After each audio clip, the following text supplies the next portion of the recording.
Welcome to Great Talk and Entertainment. I'm your host, KJ, and this is the podcast where we review movies and TV shows from all your favorite superheroes, including Marvel Comics, DC Comics, and much more. Please subscribe to my YouTube channel, Great Talk and Entertainment official channel. Now let's go, baby! Now let's continue on from the new HBO Max series, The Last of Us. This is episode 7, spoiler review. So you've been warned. So you have not seen this show, definitely pause this. Give me a thumbs up, hit the thumbs up button, watch it, and then come back and let me know what you guys think about episode 7 or any past episode or just the whole series so far. Let me know in the comments below. So again, this is a spoiler. You've been warned. Let's get into it. Episode 7 continues after Joel was stabbed by a piece of wood from the baseball bat that he was attacked by some savages or raiders type. Joel and Ellie are in an abandoned house with little to nothing of medical supplies to help Joel out. No alcohol, no bandage, but Ellie did find a sewing string and sewing needle to sew up the open exposed wound that had a ton of blood that was killing Joel. And during that split second before she runs back upstairs, because they had him in the basement of this abandoned house, we get a huge flashback of what Ellie was doing before she met Joel, Tess, and others.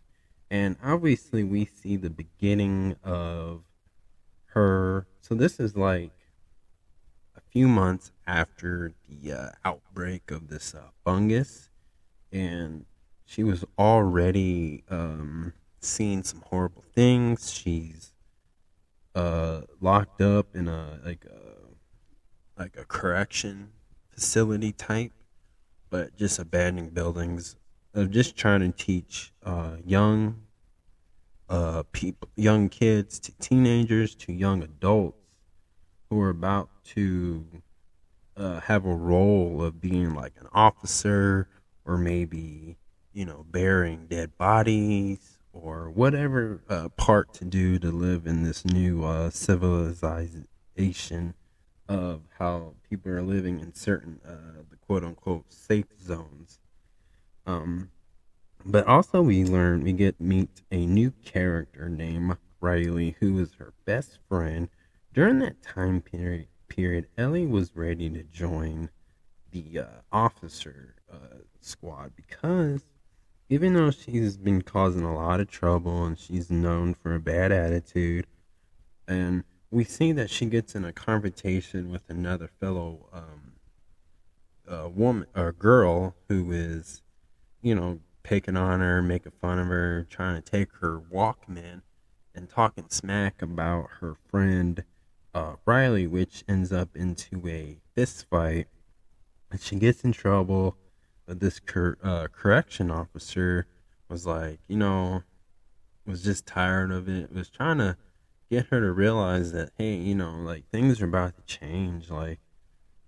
And all of a sudden the conversation turned differently where this officer was telling Ellie that he sees a lot of potential out of her as far as like a leadership, and said, look, if you can get your act up clean, you can join the officer side of this place in this like safe zone. And of course this shows that Ellie was going to go for it and that she has accepted that this was going to be her new normal life of how they were living, which I think was very interesting.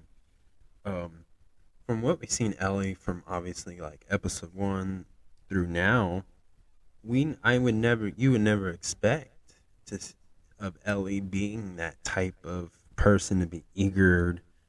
She's always seemed so rebellious against the ways, against politics, against how other people are. And she, from the time period now where she's spending time with Joel and all the events that has occurred, including this current event where, Joel's like on his deathbed in a way, and she shows this very rebellious side and thinks there's a better way than what this was living. But in this time period, Ellie was going to accept this. But later on the show, we see that Riley comes back, and then we get the whole episode of Riley and Ellie's like story.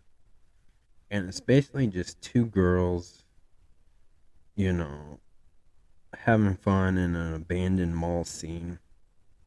And we see that, they're just being teenagers. They're being young adults. They're talking about their feelings. They're talking about things they would never talk to an adult or a parent or a teacher or somebody who is in charge of them.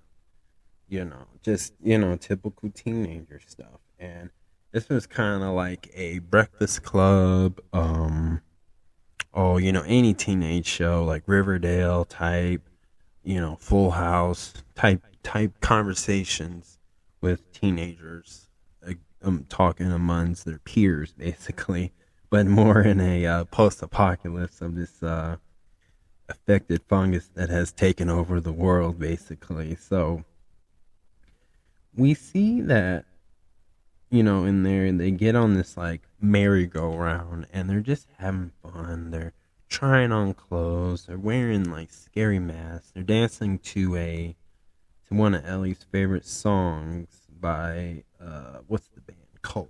Look, it's called Aha. That's the name of the band. The song is called Take Me On, and they're dancing to that and just having fun. Like, obviously, you see them playing around. They're playing in the arcades, playing Mortal Kombat 2, which we see the Mortal Kombat 2 poster in Ellie and Riley's room or dome room, wherever they may call it. And then we learn that Riley has left. This is actually their last time seeing each other, because Riley has decided that she's going to join the Fighterflies, which is very interesting because this explains why Ellie is so more eager to want to join now in the present time, and how she's willing to go along, and that she was actually looking for him because Riley is what gives her hope. But even though that we see how what this is the same day Riley and Ellie have gotten bitten by somebody who's infected by the fungus, and which was a sad moment, because in this episode we also see that these two had true feelings for each other, as we see them kiss each other, because they actually like each other. And there's, because this is in a war where they're scared, but we see that Riley did have her parents, and she watched them turn. She watched them lose her parents. While Ellie, before this a fungus happened, she was already somewhat abandoned from her parents and living on the streets in some type of way, just having a hard time basically in life, like a lot of struggles basically. And you see how Riley was raging and hitting that glass case of like jewelry and stuff that you would see at like the mall or like K Jewelers type thing. And Riley's on the floor just defeated, sad, showing different emotions, because Riley's comes from a place where she had both her parents. She probably lived in a good neighborhood, and this whole thing taken away. So you see two different views of this story of this event that has happened to the world, which I really like that, because at the end we see that in that moment Ellie goes back and sews up Joel, because this shows that whether they never confirmed that Riley turned or died, because the last thing that in that conversation in this flashback, Riley just said, "Let's just move forward until it happens," basically, because they don't have the heart to take each other's life like Bill and Frank did. And so it indicates, but it came out with a lot. I have came up with a theory or a thought, basically, which I'll share later in this discussion. But we see that with these two going through it, so it kind of tells me in a way that this past event between Ellie and Riley, Ellie was very determined to keep Joel alive because, it's been a long time since she had somebody that she actually cared for or considered family. And Joel is her family. This is the one person that she cares about now. Even though that she still has slight hope for maybe Riley to still be alive, because we don't know so far. I never played, again, as I like to make this clear, I have never played the video game The Last of Us Part 1 or Part 2, and I'm just going based off the show. So, if you're gonna, obviously this is a spoiler review, but you guys don't have to spoil it like video game spoilers to the whole world, but I can't stop nobody on that. But just based off the show, this show, not the video game, I can guess that Riley could be alive, and maybe Riley also maybe her blood is also curable. Maybe her blood has the cure too. Maybe Ellie's not the only one who can cure this fungus affection. But that's what it kind of leaves the door open. But every time we watch an episode that has a story, a whole episode, whether it's like Bill or Frank, Tess or Joel, Tommy and Joel, whatever the case may be, or even Henry, the Henry story, and that was just a thing where this show does not hold back. This show does not keep the characters alive. So there is a strong chance that Riley could be already dead, or and whether it's by Ellie or by somebody else. But the idea is they left that open either for this next, for episode 8, or or she could be alive. Who knows? But it's very interesting. But I'll start with one of the theories that I came up with. So, theory 1: if she's alive, my theory is this: either Ellie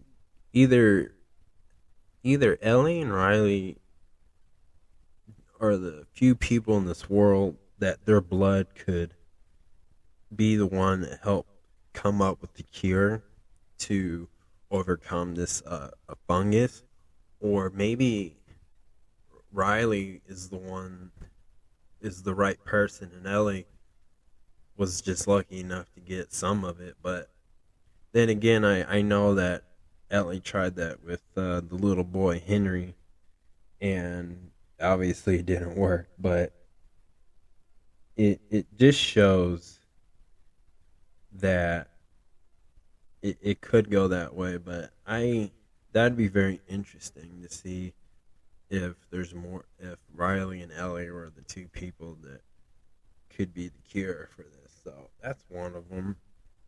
My other theory is if she's dead, my one theory is there's a much darker side. Maybe Ellie wants to get revenge on I forgot the woman's name who drafted Riley to the Fighter Flyers, but maybe, just maybe, Ellie wants to get revenge on her on that particular woman who convinced Riley to join their group. And maybe that's a secret agenda that Joel don't know about, but that's a possibility of it. So that's just one of the things I got out of it, and I think it could be a possibility of that if they weren't going their route. Now, do I think Joel lives? I think so. I think this is the one time we see somebody actually survive and live through this. Like, I think that, but I think this is gonna take a lot of toll on Joel. And now I think in the next episode, like episode 8, there we might, because during the previews, like, it kind of indicates that Ellie's gonna be the one that's gonna be, carrying Joel's slack.